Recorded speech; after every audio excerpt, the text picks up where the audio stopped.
Hey everyone, welcome back to another video.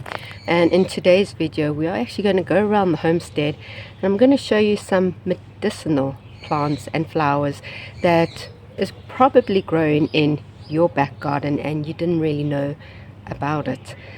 So the first flower we are going to talk about is the Echinacea flower. So if you're not really sure how to pronounce it, because a lot of people pronounce it differently, just call it the coneflower. The coneflower is native to North America, and you can use the root, the flower, and even the leaves. The flavor is a little bit earthy, slightly floral, and bitter. A lot of people use it in herbal tea. They dry the flowers or even the roots, they brew it as a tea, and this can help fight colds and boost immunity.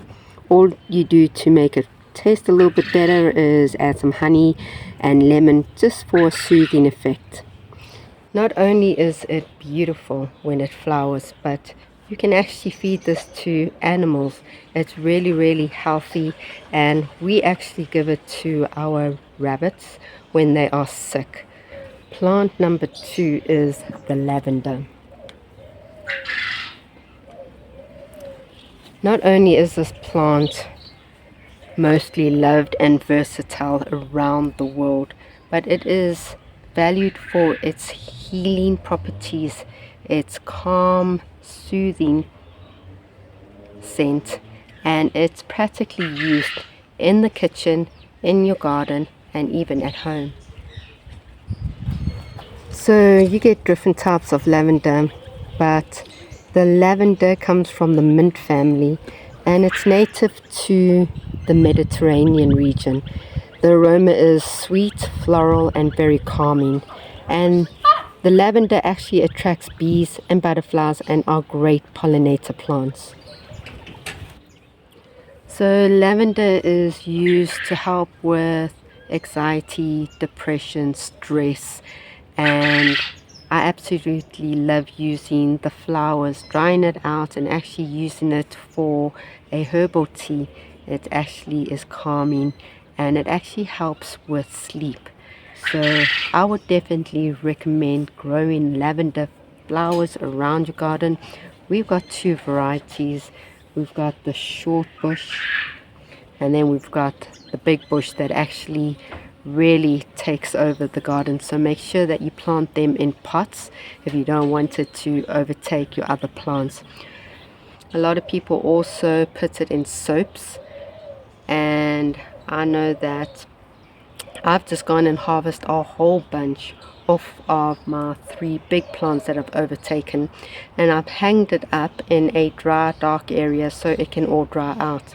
So I've gone and done that. It will dry out for a while, but also what you can do is you can just take some of the leaves off and put it in a bag, just smash it up a bit, that essential oils, these oil fragrance actually comes out of it, and I just hang it around the house or anywhere.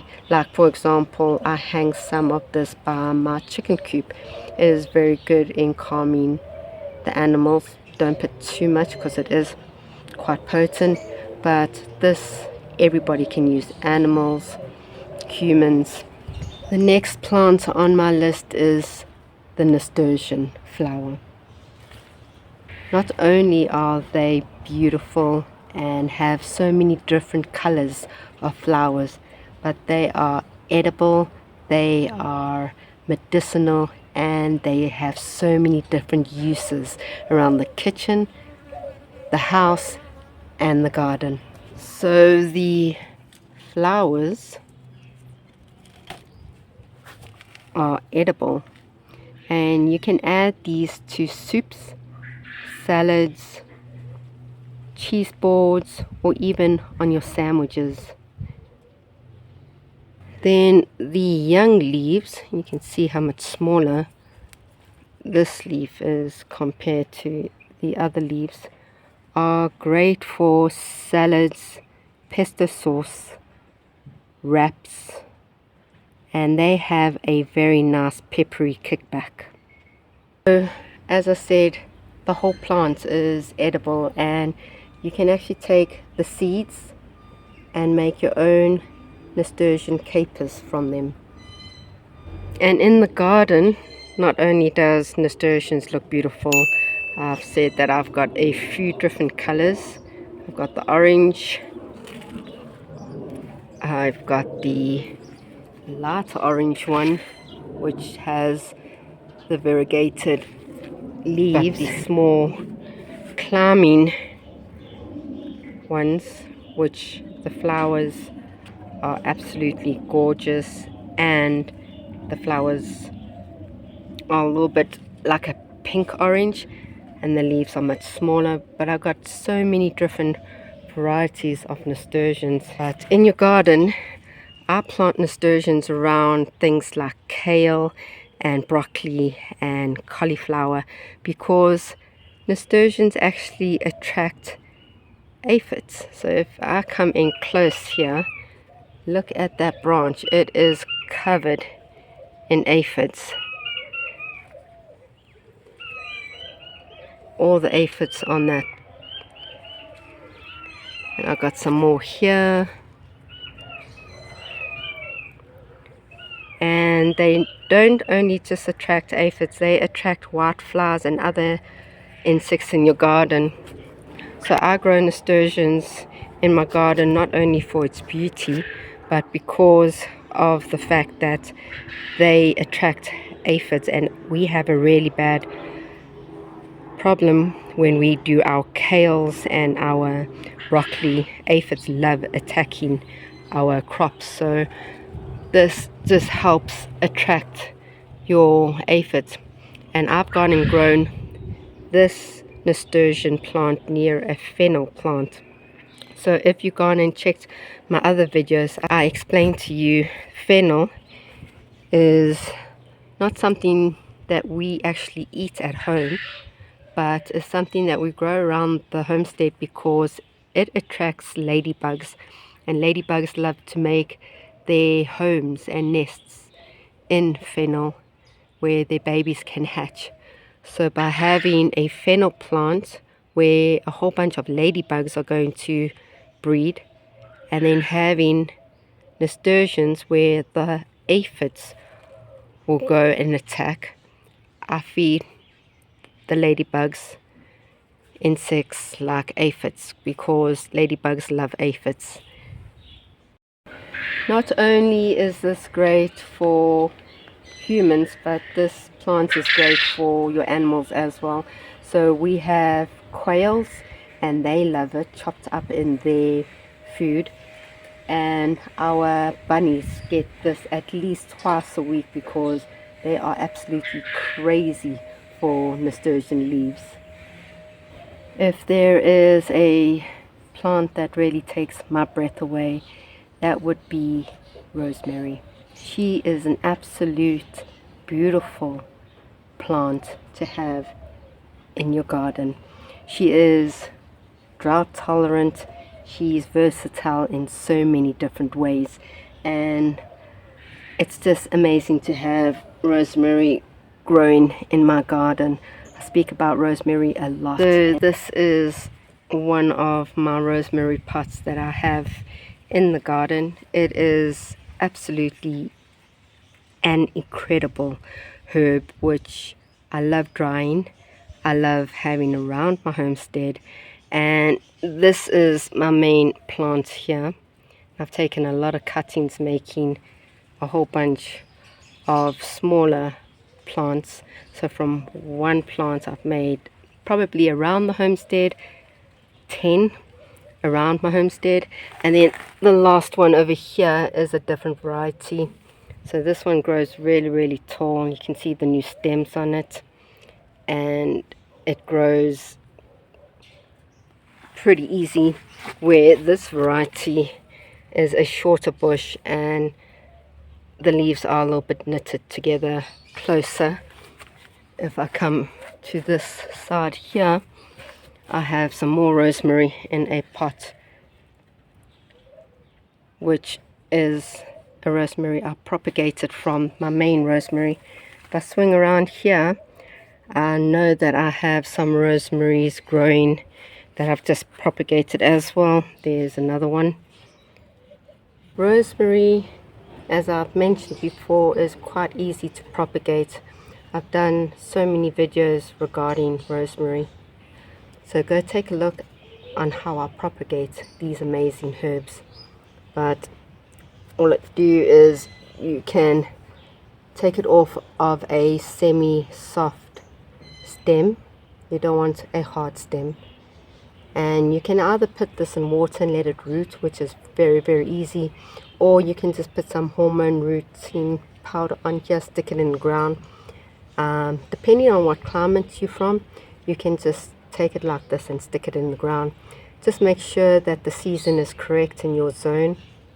We're going into winter, so it's not a very good idea to actually propagate anything right now.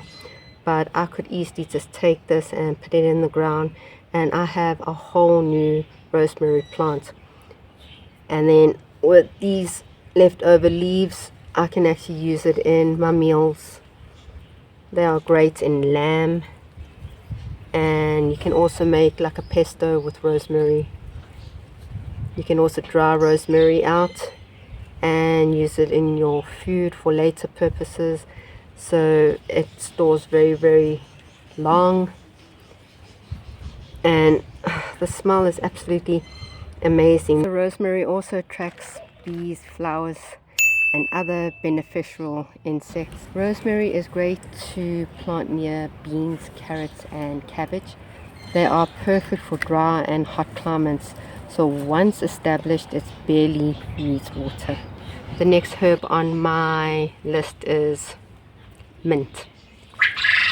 So mint grows everywhere here, and just some advice is that if you're growing mint, try and grow mint in a container or something that the roots will not penetrate your ground. Once it's in your garden, it is really, really hard to get out, and I will show you in a few minutes what I'm talking about. But mint is very easy to grow, and you get different varieties of mint. This is the normal mint, and it's your normal mint that you can get in your nurseries. And you get other mints like spearmint, chocolate mint, apple mint, and these are all the mints that we actually grow at the homestead, and we love it because there's different things that we can actually do with mint. So the first thing is that you can dry your mints out and jar it up. It will keep for a very long time, and use it in your foods. So you can sprinkle it on your meats, and you can maybe make some herbal tea from it. It's really nice. And I'll just sometimes come into the garden, grab some fresh leaves and soak them in some water. It actually is a very nice aroma in the tea, giving that minty flavor, and I absolutely love the taste. So as I was mentioning earlier on, if your mint ends up getting in the ground, it's really hard to get out, and we've been trying to get this out for a very long time, but it just keeps on regrowing. And you can see it's now come through on the other side of the bricks. But if I come further on here and turn the corner, you can see that we have mint now growing on the grass. Mint also repels some insects like aphids and mosquitoes and flies, so this is perfect here because we have our quail cage here. So all in all, mint is great to have around. You can use it in your garden, you can use it in the kitchen, and the aroma of mint is absolutely beautiful.